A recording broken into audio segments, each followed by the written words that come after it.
All right, so I hope you all know that I love you guys.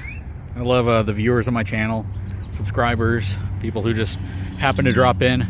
Of course, if you happen to drop in, please hit the subscribe button so you elevate your standards from a viewer to a subscriber. That said, though, the poll was loud and clear recently that I ran on which half-ton truck would you guys like me to evaluate to do long-term reviews on, to basically torture test and just showcase on the channel. And at first, it was leaning heavily towards Ford, but then I had to kind of clarify things that I don't really want to get a Ford right now. I'm going to be getting an F450 regardless, but as far as a half-ton truck, I'd like to diversify a little bit. And I know that the Ford F-150 kind of reigned in as the champion of almost all the polls until one recently where I clarified the poll and said, if I'm comparing the all-new 3-liter diesel 6-cylinder engine that GMC and Chevy now offer in the 2023 model, which replaced actually a very reliable 3-liter diesel engine in the 22 model, is that what you would prefer for me to review? So I find myself here at a GMC dealership looking at some trucks, and let me talk to you about a challenge I'm dealing with. Hang tight, I'll be right back.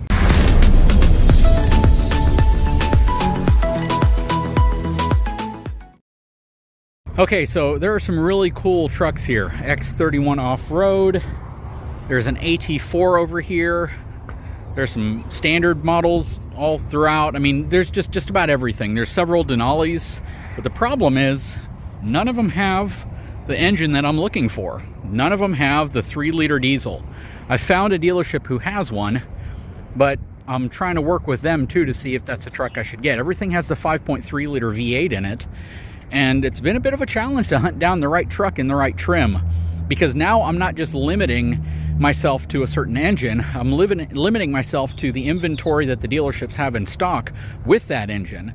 So almost everything available is either a Denali package or an AT4 package, which is fine. But if I could find one in a slightly lower package, an SLE, SLT, that type of package, I'd really prefer to do that, because I think that's more of a common everyday package that people buy. So right now they have one truck here. It's an AT4. It's got the 3-liter diesel. It's a 2023 model. It's the new diesel, and there's a deal on it. So I'm waiting like an hour to see if that deal falls through, because if it falls through, the next dealership I can look for is about an hour away, and they apparently have a couple of them there as well. But the minute I told them I need the 3-liter diesel, it instantly just dropped the numbers down to like 2 trucks available. One being a Denali, one being an AT4. Both trucks being over $70,000. So if you want to compare that to the world we lived in before, my white F450 Platinum that I had was $72,000 when I got that truck back in 2016 as a brand new truck. And when I saw the sticker of $72,000 for a truck, I about passed out until I realized how much trade-in value I had on my F250 Lariat that I traded in for it. So yeah, it's pretty insane what these truck numbers have gone up to. Now here's the crazy thing. The Denali or AT4 with those packages actually costs less than many of the Lariat model F-150s that I've looked at. So talk about Ford pricing kind of being a bit higher than the competition. To go to a Platinum, I'm gonna have to spend like 90 grand on a pickup truck to compete against a Denali, which is gonna be like 20 grand less, actually more like 17 grand less. And if you go to Ram, you're still actually up in the mid-80s. So GM products seem to be the most affordable on the market right now. I really can't find anything that directly competes except for Toyota. Toyota trucks you can get in super high trim packages of 1794, fully decked out 4-wheel drive, and still stay in the 60s. But the minute you start talking about General Motors, Ram, or Ford, you are way, way, way up there in the 70s, 80s, and 90s even for a half-ton truck. Talk about crazy, crazy pricing.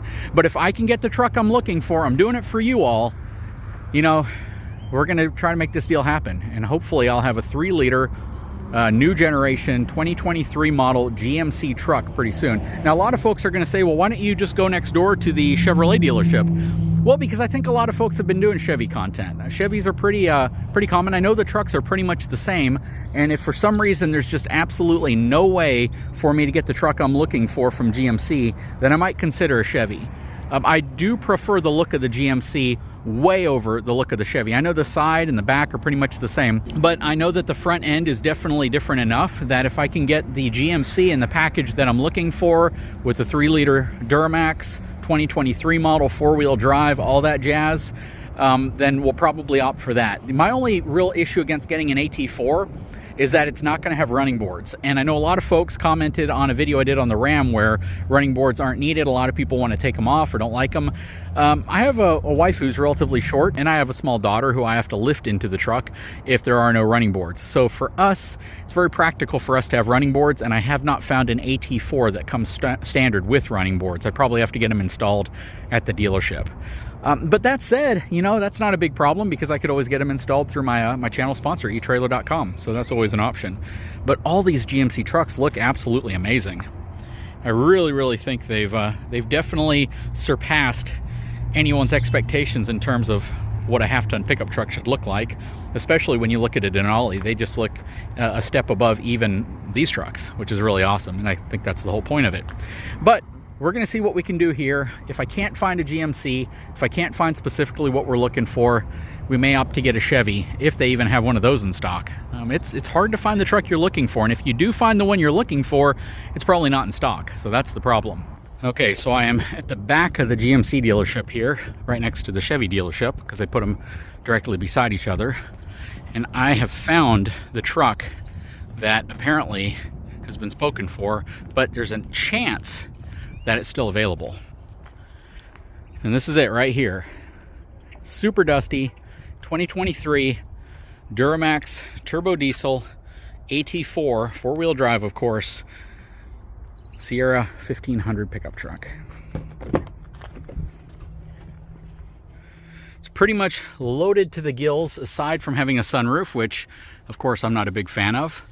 It's got radar cruise control, the lane keeping, parking sensors, 360-degree camera. I mean, this thing is pretty much loaded up, and it's got the towing package as well. So yeah, this truck, again, it's spoken for. I'm supposed to know in the next hour or so if I can get this truck. Let's take a look at some of the other specs on it. Coming around back, multi-pro tailgate, chrome exhaust tips, has bed lighting, has a power outlet on the back.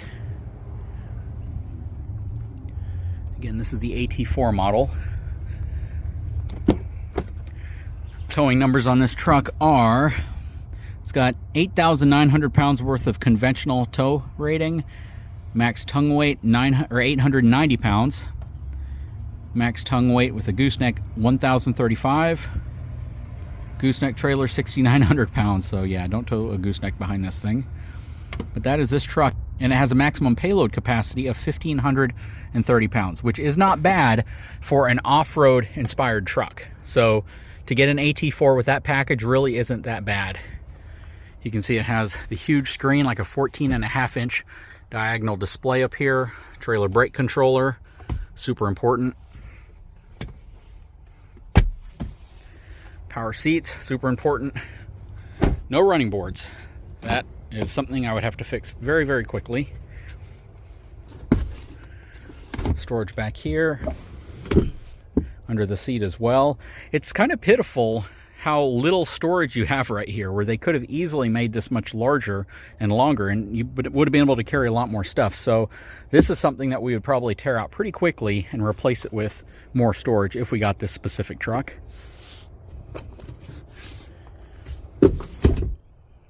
Again, no sunroof. Love the rear air conditioning vents, USB, USB-C. This is pretty cool. And looking at the sticker, $70,695 for this truck. So yeah, this is actually a lower cost truck than some of them that are available, and it's about the same price as the Denali, similarly equipped. You pick either the AT4 or the Denali lineup as their two premium offerings. The AT4X, of course, being kind of their super off-road version, which this is not, which is fine. The AT4X does not come with a 3-liter diesel either, so that's one of the limitations you're going to have. And this is the truck I want to essentially review. Of course, putting running boards on the side would be a major must-have for my wife and daughter, but this is the truck.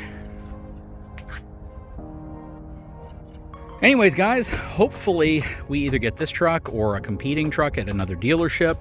Something happens, because this is exhausting, running around trying to find a right truck for you and hoping that they have the one you're looking for in stock. Anyways, guys, please take a moment, subscribe to my channel, give me a thumbs up, and hopefully we'll have a new truck to show you on the channel for a long-term evaluation. We are not getting rid of the F450, well, at least until the new F450 comes in, so we'll have both trucks, and I'll be able to do some pretty interesting towing comparisons, things like that with this truck, if this one or any similarly equipped truck is available for us to buy. Anyways, we'll talk to you again very soon.